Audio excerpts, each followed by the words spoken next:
السلام علیکم ورحمۃ اللہ وبرکاتہ۔ دین کی اشاعت جہاں نیکی کا کام ہے، وہاں قرآنی آیات، احادیث شریف اور بزرگوں کے اقوال کی ترویج و اشاعت انتہائی تحقیق طلب اور احتیاط کا کام ہے۔ اگر بغیر تحقیق کے غلط باتیں اگر پھیلا دی جائیں، خاص طور پر اس سوشل میڈیا کے دور میں، تو بجائے ثواب ہونے کے الٹا گناہ کا زیادہ احتمال ہے۔ آئیے اس حوالے سے اسلامی نقطہ نظر جاننے کی کوشش کرتے ہیں۔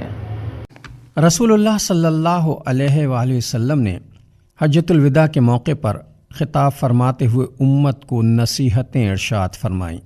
اجتماع حج کے مخاطبین سے دین پہنچانے کے حوالے سے گواہی لی، اللہ کو گواہ بنایا کہ میں نے دین خالص پہنچا دیا۔ اس موقع پر قرآن کی آیات کا نزول ہوا اور یہ اعلان قرآن نے کر دیا کہ آج کے دن ہم نے تمہارا دین مکمل کر دیا اور اپنی نعمت کا اتمام کر دیا اور تمہارے لیے اسلام کو بہترین دین کے طور پہ پسند کیا۔ اس موقع پر اللہ کے رسول صلی اللہ علیہ وسلم نے ارشاد فرمایا کہ میری نصیحتیں ان لوگوں تک پہنچا دی جائیں جو یہاں موجود نہیں ہیں۔ اس موقع پر فرمایا کہ کسی نے ایک آیت بھی سنی ہے تو اسے اگلوں تک منتقل کر دے، بلغوا عنی ولو آیا۔ سورہ بقرہ کے مطالعے سے خبر ملتی ہے کہ بنی اسرائیل کو امامت سے معزول کر کے امامت کا منصب جلیلہ بنی اسماعیل کو سونپ دیا گیا۔ اب چونکہ دین مکمل ہو گیا اور نبوت کا دروازہ بھی بند ہو گیا، تو بنی نوع انسانوں کی امامت کی ذمہ داری امت مسلمہ کے حوالے کر دی گئی۔ اس امت کو امت وسط کا خطاب دیا گیا ہے، جو نیکیوں کی تعلیم دے گی اور برائیوں سے روکے گی۔ جس طرح پچھلی قوموں پر انبیاء کرام کو گواہ بنایا گیا، اسی طرح اس امت کو آنے والے زمانوں کے انسانوں پر گواہ بنایا گیا۔ یہ وہ بڑا منصب ہے جس کے لیے اپنے اندر اہلیت پیدا کرنا ضروری ہے، کیونکہ وعظ و نصیحت، دعوت و تبلیغ یہ کار رسالت ہے۔ عہد حاضر میں دعوت و تبلیغ کے ذرائع بھی وسعت اختیار کر گئے ہیں۔ ابلاغی ایجادات نے انقلاب برپا کر دیا ہے۔ کروڑوں لوگوں تک ایک ہی وقت میں اپنی بات پہنچانا آج کے عہد میں جتنا آسان ہے، اس سے پہلے کسی عہد میں بھی ایسا نہیں تھا۔ اس انقلابی عہد کا ایک دوسرا رخ انتہائی بھیانک ہے۔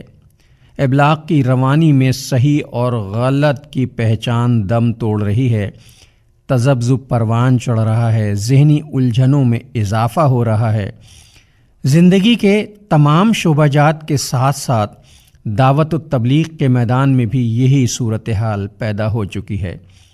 روایتی میڈیا میں مواد کی جانچ پڑتال، مصدقہ اور غیر مصدقہ ہونے کی تو باقاعدہ نگرانی کی جاتی تھی، اور کسی حد تک اب بھی یہ ذمہ دارانہ رویہ اختیار کیا جاتا ہے، لیکن جب سے سوشل میڈیا کی الغار ہوئی ہے، سب کچھ خلط ملط ہو چکا ہے۔ ہر شخص اپنی بولی بول رہا ہے، کون کیا کہہ رہا ہے، کس بنیاد پر کہہ رہا ہے، کسی کو کچھ خبر نہیں۔ ہر شخص نے اپنا چینل بنا لیا ہے اور بے تکان اس کے ذریعے مواد بانٹ رہا ہے۔ تشویشناک بات یہ ہے کہ مذہب کے نام پر ہزاروں چینل کے ذریعے مستند اور غیر مستند مواد گردش میں ہے۔ قرآن و حدیث کے نام پر بزرگوں کے اقوال بیان کیے جا رہے ہیں، مذہب کی من پسند توضیحات کی جا رہی ہیں، دین کی تبلیغ کے بجائے مسالک کی ترویج عام ہو چکی ہے۔ یہ انتہائی نازک معاملہ ہے۔ نبی کریم صلی اللہ علیہ وآلہ وسلم کی احادیث مبارکہ میں ایسے معاملات پر سخت تنبیہ کی گئی ہے۔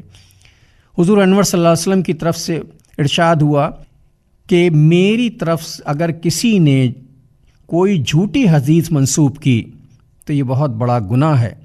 اس سلسلے میں بخاری اور مسلم میں احادیث منقول ہیں۔ حضرت علی کرم اللہ وجہ الکریم روایت فرماتے ہیں کہ حضور صلی اللہ علیہ وسلم نے ارشاد فرمایا، میرے بارے میں جھوٹ نہ بولو، اس لیے کہ میرے بارے میں جو جھوٹ گھڑے گا وہ ضرور دوزخ میں جائے گا۔ اسی طرح حضرت انس رضی اللہ تعالی عنہ فرماتے ہیں کہ مجھے تمہارے سامنے زیادہ احادیث بیان کرنے سے جو چیز روکتی ہے وہ یہ ہے کہ حضور صلی اللہ علیہ وسلم نے ارشاد فرمایا، جو شخص جان بوجھ کر جھوٹی بات گڑھ کر میری طرف منسوب کرے گا وہ اپنا ٹھکانہ دوزخ میں بنا لے۔ حضرت ابو ہریرہ اور حضرت مغیرہ سے بھی ایسی ہی احادیث مروی ہیں۔ بغیر پڑھے، بغیر سند تلاش کیے صرف سنی سنائی باتوں کو آگے بڑھانا تو گناہ ہے ہی، غیر مصدقہ باتیں حدیث کہہ کر بیان کرنا تو بڑے ہی گناہ اور اعمال برباد کرنے والا عمل ہے۔ ہمارے ہاں سوشل میڈیا پر ٹرینڈ بن چکا ہے کہ قرآنی آیات، احادیث اور بزرگوں کے اقوال سب گڈمٹ کر کے پھیلا دیے جاتے ہیں۔ سادہ لو اور کم علم حضرات اسے ثواب سمجھ کر مزید آگے بڑھاتے چلے جاتے ہیں۔ ہر شخص عالم اور مفتی کے درجے پر فائز ہو چکا ہے۔ سوشل میڈیا پر مذہبی مباحثوں، تقاریر کا طوفان برپا ہے۔ اہل فکر و نظر حضرات کو اس پر غور کرنا چاہیے کہ یہ کس قدر تشویشناک بات ہے۔ اگر غیر مستند باتیں جڑ پکڑ گئیں تو آنے والے دنوں میں دین مبین کی کیا صورتحال ہوگی؟ کیا ہم سب اس جرم میں غیر شعوری طور پر شریک نہیں ہوں گے؟ قرآن نے شہادت چھپانے اور تحریف کرنے والوں کو تنبیہ کی ہے۔ چنانچہ ارشاد ہوا کہ جو لوگ ہماری آیات کو الٹے معنی پہناتے ہیں وہ ہم سے چھپے ہوئے نہیں ہیں۔ اسی طرح سنی سنائی باتوں کو جانچ کیے بغیر قبول کرنے سے بھی منع کیا گیا ہے۔ قرآن کی سورہ حجرات میں ارشاد ہوا کہ اے لوگو جو ایمان لائے ہو، اگر کوئی فاسق تمہارے پاس کوئی خبر لے کر آئے تو تحقیق کر لیا کرو، کہیں ایسا نہ ہو کہ تم کسی گروہ کو نادانستہ نقصان پہنچا بیٹھو، پھر اپنے کیے پر پشیمان ہو۔